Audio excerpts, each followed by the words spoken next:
Hi, and welcome to episode 1 of my Darkest Dungeon Vanilla playthrough series. I'm Icon, and we're going to beat this game together. I have activated all the official DLCs, except for the Crimson Court, because I want to do that separately, and, well, I have a score to settle with this game, and I don't want the vampires to get between that.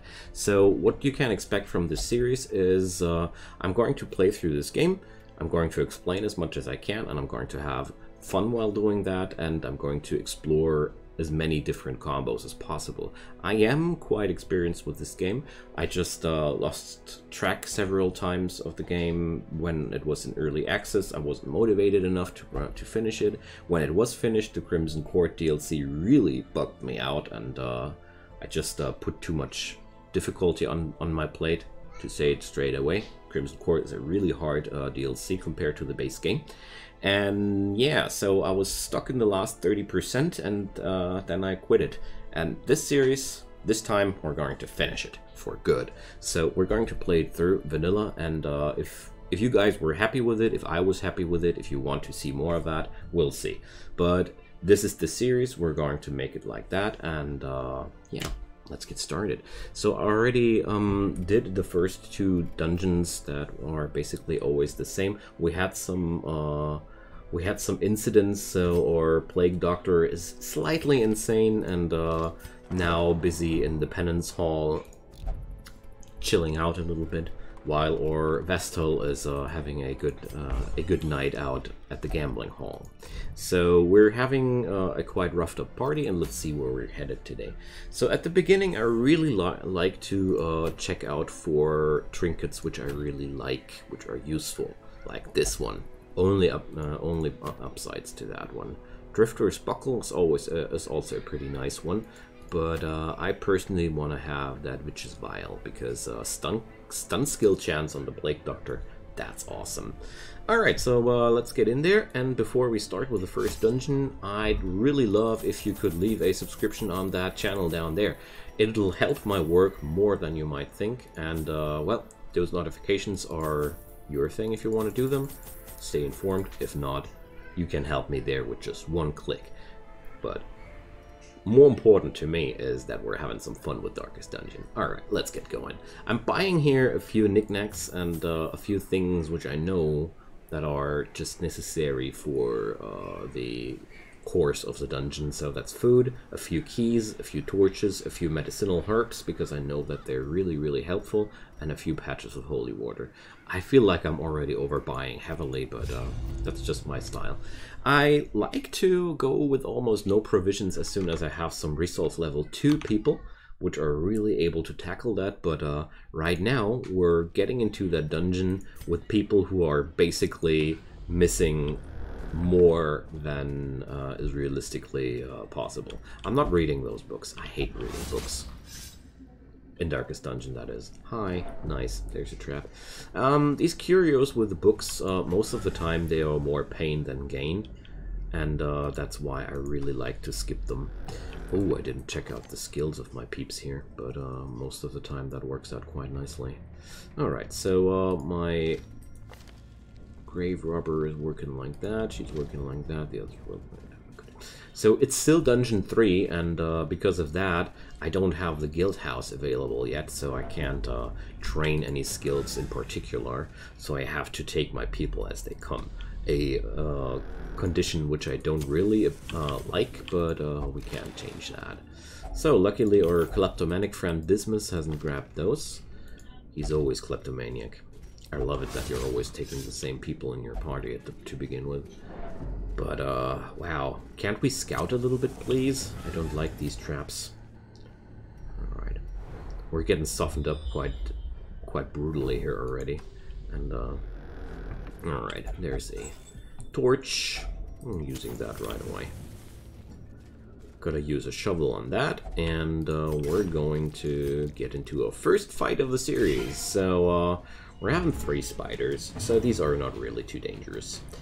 I'm going to focus down one spider after the other, so this one is bleeding, and it has only 1 HP left, so I don't need to act on that one anymore. So what do I have here? I can heal, debuff, debuff, or deal damage to the last two people on the board. So I'll just heal up the damage from those traps. The healing skill of the occultist is a very, very random thing. Can't even heal for 0. And well, I was talking about dodges, wasn't I? About misses, wasn't I? The level 0 resolve people are very, very often prone to missing their enemies often, but well, so far so good. Well, there's a little blight on her, but that's nothing I'm too concerned about. Hey, there we go. No result at all. Good job, man. Good job. Oh, my grave rubber is getting softened up pretty badly, but that's okay. That just happens. The worst problem about very inexperienced people is not their ability to miss that often. I call that an own ability of theirs. But much more the extremely increased amount of stress they take from everything. So I like to use my rations to heal up myself a little bit, and that was amazingly right on point. So here again, I'm going to use.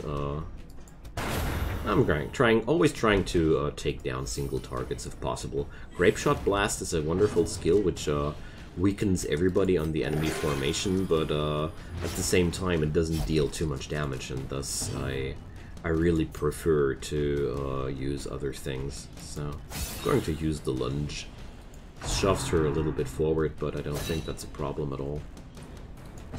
Alright. So since the Born Arbalist has just acted, I preferred to attack the other guy first. So yeah, and then I can just Shadow Fade and ride back afterwards and get some really big damage bonus out of that. Skills got reworked so often during this game. Back when I started in the early access, most of the skills worked completely differently as they do now. But well, I racked up a lot of bleed on her with the word reconstruction. Got a little bit unlucky there. Alright. So far, only floor fights here. So let's see when the first room fight comes up. But apart from stacking up some bleeding, or Occultist really did a good job on keeping us alive here. Alright, so there we go. Some sort of AoE this time, but I'll follow up with single target now. I really like to take down the Bone Courtiers first, because of their very, very annoying ability of dealing lots of stress damage on your party. But this scenario, I used the surprise element to take down 2 people at once. That was a good thing. With this game, I can't advertise it enough to focus into taking down single targets one at a time. If you want to go for AoE, my personal preference is always like, AoE is great as long pretty much most of your party are able to deal AoE. Then it's pretty good. If you only have one AoE damage dealer, my personal experiences are that it's way better to deal punctual damage to single targets to take them down quickly, instead of softening up 2 targets like this. This is a wonderful example here. I'm pretty forced to it because these 2 people don't have skills which I want to have on them, so I have to work with what I have. But bottom line here, I have 2 softened up targets which are acting each individually at their full power, because in this game somebody with 1 HP left deals the same damage as somebody with his full HP. Ooh, heal crit. More bleeds. She's just like that. Long story short, it's really always worth the effort to take a single target down at a time. And if you want to spread damage, try to have a lot of people who spread damage. It works better that way. But it's just a rule of thumb. Recovering the party order and using the key because I don't want to have some trap damage on anybody here. Okay, so scouting out the next corridor. And chances are pretty high that this Curio fight is already the last one. But, well, can't say that for certain. So, let's use two units more of food for my occultist. Use a few torches. And we're going to disarm that trap now. 90%, 60%.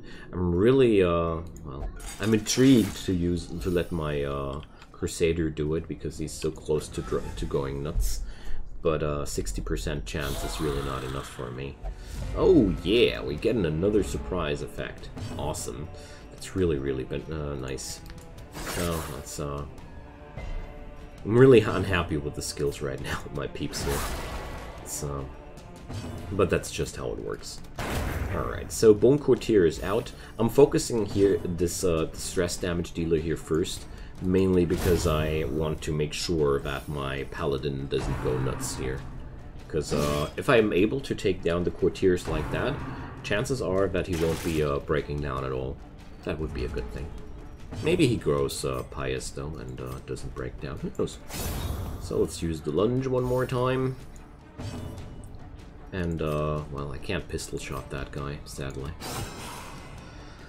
Okay. Okay. So, we're just, well, I'm going to debuff that fella.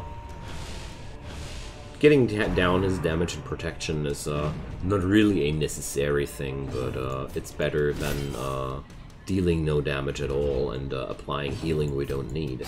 There we go. Boom. Done. Alright, so Houndmaster and Swordsman's Crest. That's nice.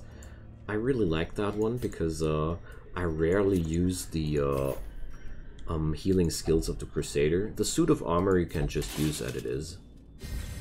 And, there we go. So, we're having another fight here, hey? Okay. I don't mind at all. We can use loot, after all. More combats means more loots.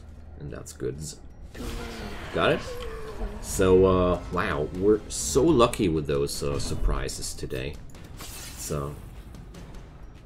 quite amazing, but that was not good. Oh, man. Alright, so, we're obviously having no chance in taking out the Madman because before he drives somebody mad. So I'm going to, well, that's a difficult one now. I think I'm just going to smite the first person and accept that this was a terrible turn one. And yeah, okay, now we go. Now it happens what had to happen. And Reno, he grows masochistic. Alright. To the faithful, scars are only a memento. I really love their quotes when they grow nuts. Show your worth, spill my holy blood. Yeah, we'll do that. Don't worry, man. Here comes the first guy. He's doing your favor. That one was for the light. You see, he's spreading stress whenever he's getting one into the face. It's, yes, let yourself be punished. The light wills it. Awesome. Oh man. And that's only the floor fight. We're having another fight right in front of us when we enter the next room. Can't wait for it to happen. Oh boy. So in this scenario I'm going to use the Grapeshot Blast because there are two people already pretty softened up and I was just hoping that this might be happening. Awesome. Alright. So humor is your greatest weapon against the Darkest Dungeon, by the way. If this game starts to frustrate you, take a good laugh about it. This whole game is a meme. Alright, so stress is racking up, but, well, I'm actually surprised that he went bonkers this late. I expected that to happen a lot earlier, but I got lucky with a few killing blows and was able to take down people who deal stress damage quite quickly, so that wasn't racking up too hard. But now we have the first mad person. It happens, but it's okay. Part of the fun. There we go. So one more fight like that, and this time we're not having the benefit of a surprise. Well, So I'm going to try and focus down the Bone Courtier again. And hopefully we're able to take down somebody. Oh boy. Looks like our good friend the Highwayman is going nuts too. So we're having a nutsy party today. That's okay. So there we go. What's up our alley here? Oh well, I'm going to focus the damage into the Cultist Brawler here. Just hope for the best. I mean, it's the last combat of the dungeon, and it's more than unlikely that they're dealing enough damage to kill somebody, but who knows? Who knows? If we keep missing like that, everything is possible. Alright. So at least one person was downed by the Grapeshot Blast. That's a very good event. Oh boy. Working closer to that heart attack step by step. Good job. Good resists, my man. Good resists. So, I mean, if we're missing that many attacks, it's really a lot harder to finish the fight. That's something I love about this game. The low accuracy of your starting characters makes the game an adventure to begin with every single time. Because if I was able to rely on the accuracies of these people, this whole dungeon would have been done 5 minutes ago. But, well, it's no problem. There we go. We got it. Let's get out of here. So, we got a nice charm for the Plague Doctor, and a few trinkets, and let's see. So, weak grip. Less crits on melee. That's okay. Okay. Okay. I really like to look up if any really nasty situation comes up. Oh, hi. We're having a shield breaker here. I really like those. So, yeah, I haven't installed the Butcher's Circus DLC. My bad. I haven't mentioned that. But since it's mostly a completely different topic compared for a vanilla playthrough, I didn't even mention it. So we're now having the guild and the blacksmith. So let's upgrade the blacksmith right away. I'm going to trade in a few of them heirlooms right away to get those upgrades, because armor smithing and weapon smithing are so important. Can't put it can't emphasize it enough how important that is. Alright, so Renault, go chill out a little bit, my friend. Dismas, go please yourself in the brothel. Alright, so let's check out what we can do for the next adventure. We've cleared out the ruins a little bit more. The Sly Eye Patch. Dodge minus stun and move resist. Well, not too appealing. Defender's Seal. Proton minus crit. Bloody Dice. Well, these are quite cool if you're having a Jester. So, overall, I'd say we're going for the Bloody Dice, because I really like those. They're quite powerful. Plus bleed skill chance is so good for your Jesters. So let's check out what we're picking up here. I want to pick up my Plague Doctor again, and yeah, so who's up for the second slot? I'd say we're taking our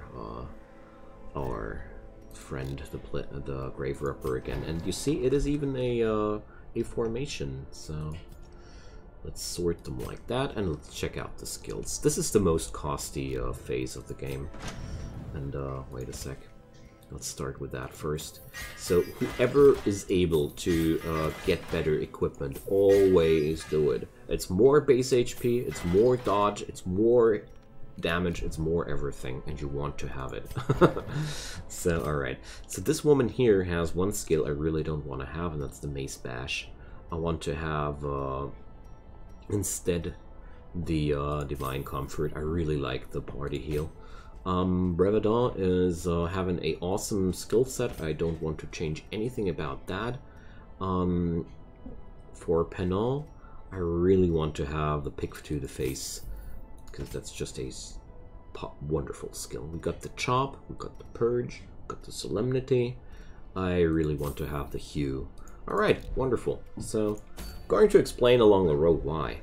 I have a certain preference on all these skills, which I have grown close to across the time. Like I said, I have played this game quite some time, and I just got how to put it, I just got annoyed out by the Crimson Court, honestly. But that's not the fault of the DLC, I just didn't accept how hard it is at that time. That's how I want to put it. If you accept how hard it is, everything is a lot better. Alright, so let's get into the weld. And, wait a second, to the weld? I didn't want to go into the weld. So, well, we're almost on the wrong here. We want to go into the catacombs again. Alright. So, catacombs is, like you saw, I like to bring shovels. Bandages are sometimes quite cool, but I mostly bring them not, because it's so rare that you need them. Holy water is quite cool, and medicinal herbs are quite cool. Apart from that, keys. Keys are always good. I'd always bring keys, no matter the dungeon, because you're making always good use out of that. So, our goal is completing 100% of the room battles, so I'll go this way around, so I'll take all the rooms in one go. Alright, so I've equipped all the skills for everybody, so let's start killing, I hope. The 100% room battle job, sometimes I've had occasions where I just entered one room and was done. So that's really fun when that happens. Let's see if we get that lucky. Last dungeon we got quite unlucky. I felt quite trolled with the amount of combats they put us through with a level 0 party. So again, no books. I know it's not that bad. The bookshelf is not as bad as I make it look like, but you just get so often stress out of these things, and the positive effects are not the ones I'm looking for that much. Just my personal take on that. I take another opinion on that any day. It's just me. Alright, so now we got a lot of beating in our faces. Let's start taking down the Bone Soldier as the first guy, if possible. I'm going to try and stun away on the Cultist Acolyte, but hey, even with upgrades, we can't say they're really accurate here. So, 1 HP left on that guy. Just enough to hurt us one more time.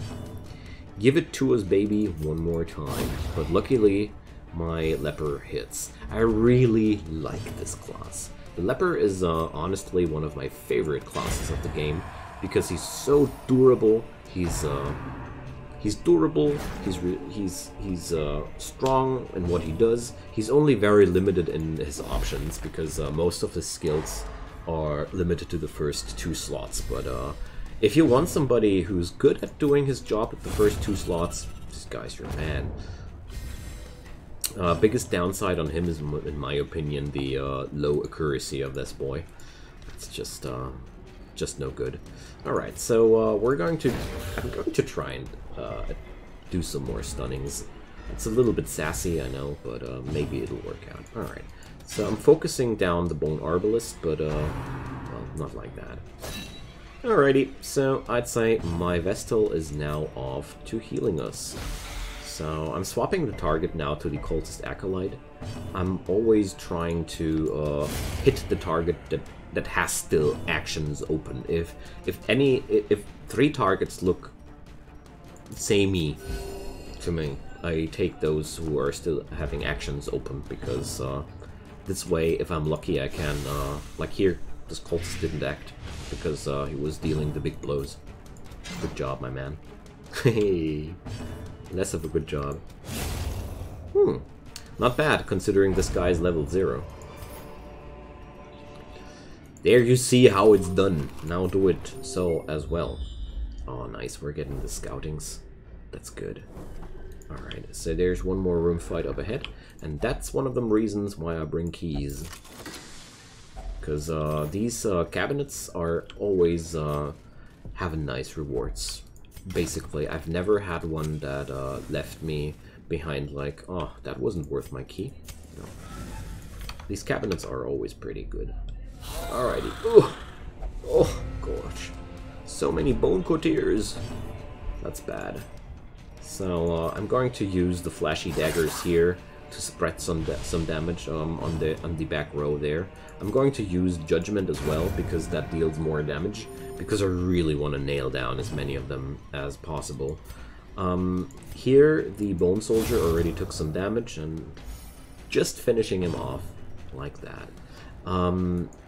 Trying my luck with a stun here, because that would be very beneficial. Boom. Just that nasty little tank is acting, and the tank acting, that's the worst of them. That's the least of my problems. Wonderful. That's how we do it.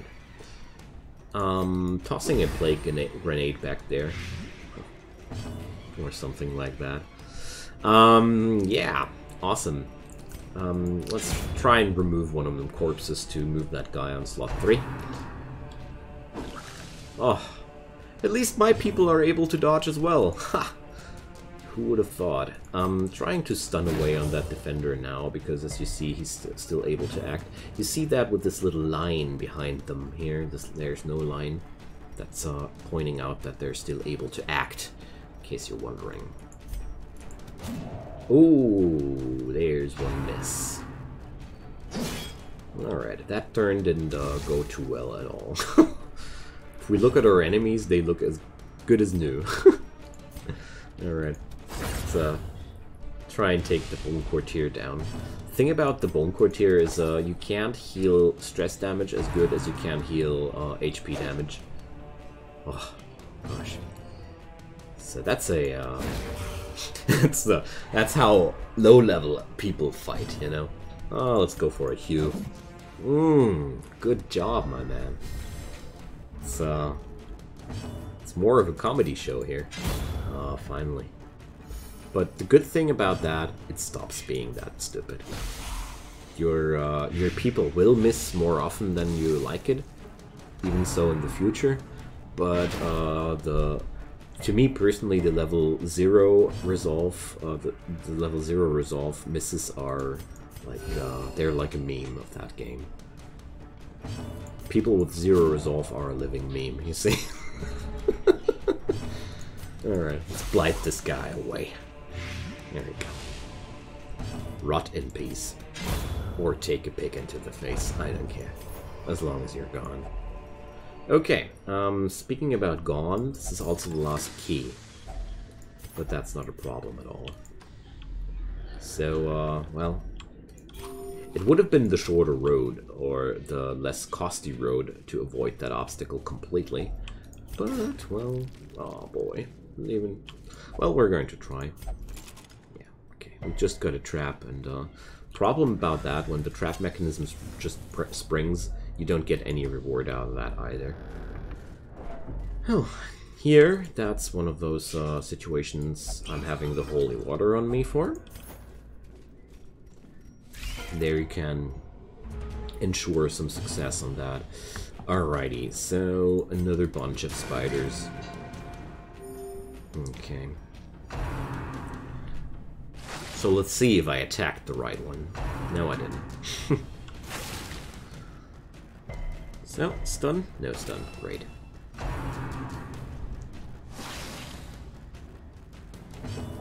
I love it when that trick also is working for us and not only against us. Alright. Here I'm spreading out the damage a little bit more because now it's just a matter of one-shots. Maybe I'm lucky? Of course not. Alright. So, let's see. I'm trying to... I should focus a little bit more on the accuracy based on those skills, because the AoE attack of the leper is of course a little bit less accurate. But the leper's skills are in general not particularly accurate. So yeah, we're taking the long road. Every single room of this dungeon has to be explored. Well, sometimes you're just unlucky. But, I mean, loot-wise, it's not that bad at all. Ooh, what's here? Protection Stone. Prot and minus speed. I really like those simple things. Because a minus on speed is, to me, not really a big downside. It's, sure, it's better to not have -1 speed, but 5% prot are really good. It's just a flat-out cut of 5% of all the damage you take. So that's a really, really nasty party again. So, as usual, I really like to focus down on the bone soldiers. That's why I'm getting the stun on that one and spreading out some damage like this. Alright, so let's check out. This guy acting, so I guess this guy will be acting too? No, he's not. Alright, so maybe we get lucky and I can stop these. Oh, both! Nice! Alright, so counteracting like that is very, very effective sometimes. Okay, so accuracy base 75, 75, it's the same. Alright, so let's just chop away them, because I was pretty sure that the AoE would kill that guy one way or another. So, flashy daggers or pick to the face? I'm going to go for the flashy daggers and miss like a boss. There we go. So, let's toss a plague grenade back there and miss royally again. What am I to you guys? A joke? Alright. Let's try and stun the tank. He's having no stun resistance at this point, so stunning is always a nice way of reducing the enemy party's damage too. So let's just kill what I can kill. I mean, it's the last fight of this dungeon, so we're going to be okay. So let's see. Yeah, there we go. Plague Grenade is having some really good damage over time effect. Alright, that guy's a goner. But the Bone Arbalists are... I personally consider them as one of the nastiest enemies around the Catacombs. They're dealing so much damage and they have a pretty nasty crit potential. I feel like they're having a higher crit potential than compared to other enemies with a quarrel skill. But I never checked it out. Alright, so I think we've won. I definitely think we've won. Alright, there we go. So let's pick up the spoils of battle. And this one here, if I remember correctly... Alright, no. If I would use it with a holy water, I think it reduces stress, if I remember correctly. But whatever might be the case, that was a way better show than the last one. Nobody going crazy. Almost 13k of money looted. And what do we have here? Another weak gripper. Backtracker, it's a pretty useless one. Oh, heart skin. 10% prot. That's pretty good. Alright, so that's really nice. Let's check out. We got the Sanitarium unlocked now, so that means the game is now fully unlocked. So let's check out the stagecoach. Oh, we got an abomination. Awesome. Alrighty, friends. So we're going to embark on another quest on the next episode, but not on this one. I am saying thank you so much for watching, because would be not so awesome without you. And as always, leave me a comment down below. I'm always happy to hear from you guys. And leave a like if you have anything that if you want to support this series, or even leave a subscription if you want this channel to grow and help me personally a bit out. But whatever might be the case, I wish you a wonderful time, and I hope we're going to see each other again on the next episode of The Darkest Dungeon. Goodbye.